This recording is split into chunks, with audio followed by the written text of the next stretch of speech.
आजम खान 23 महीने बाद सीतापुर जेल से बाहर आए हैं। उनकी रिहाई के बाद उत्तर प्रदेश की राजनीति गर्म है। आजम खान ने मीडिया से बातचीत में कहा कि अखिलेश यादव बहुत बड़े आदमी हैं और वो बहुत छोटे। ये बयान पार्टी के अंदर चल रही नाराजगी और गिले शिकवे को उजागर करता है। कई नेता आजम खान के खिलाफ बयानबाजी कर रहे हैं और उनके हाल चाल लेने में पार्टी के वरिष्ठ नेता भी पीछे हैं।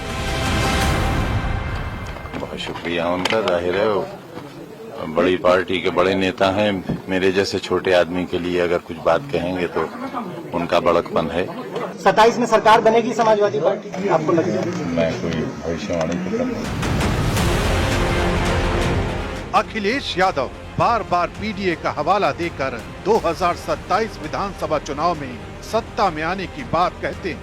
वहीं आजम खान स्पष्ट नहीं कर रहे कि उनकी पार्टी सत्ता में आएगी या नहीं। इससे साफ संकेत मिलते हैं कि आजम खान अखिलेश यादव से नाराज हैं।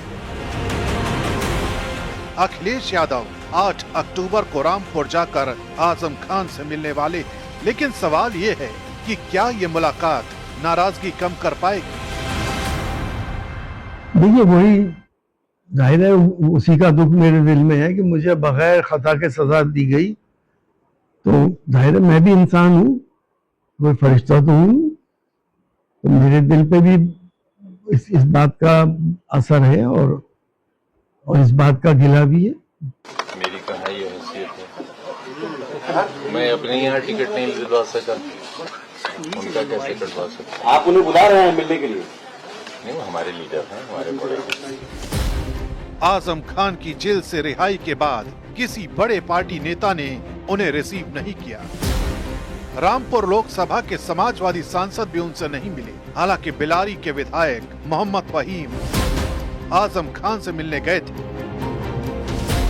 ये साफ संकेत है कि पार्टी के भीतर आजम खान की स्थिति अब भी जटिल बनी हुई है। मैं यही दुआ करूंगा इंशाल्लाह कि आने वाले वक्त में हमें पूरा का पूरा न्यायालय पे भरोसा है, हमें इंसाफ मिलेगा। इंशाल्लाह इंसाफ मिला है और रब्बे करीम ने चाहा बेदाग छवि के साथ हमारे माननीय आजम खान साहब आएंगे और कामयाबी हमारे कदम चूमेंगे। अखिलेश यादव ने भी मैसेज दिया कि सारे मुकदमे खत्म किए जाएंगे, तो इंशाल्लाह हमें पूरा न्यायालय पे भरोसा है और वक्त आने पे अल्लाह ने चाहा, परवरदिगार ने चाहा, सरकार हमारी बनेगी और अच्छे रिजल्ट है।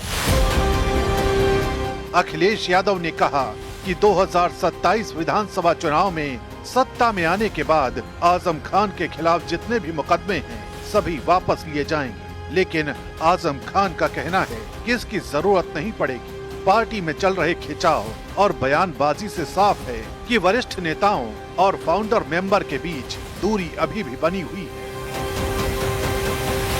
तमाम भाजपाई नेताओं के मुकदमे वापस लिए।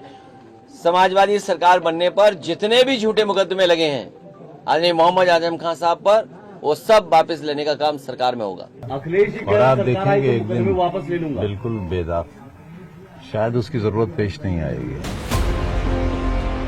आजम खान को ये एहसास है कि जिस पार्टी की नींव उन्होंने रखी उसमें उनका योगदान अहम था।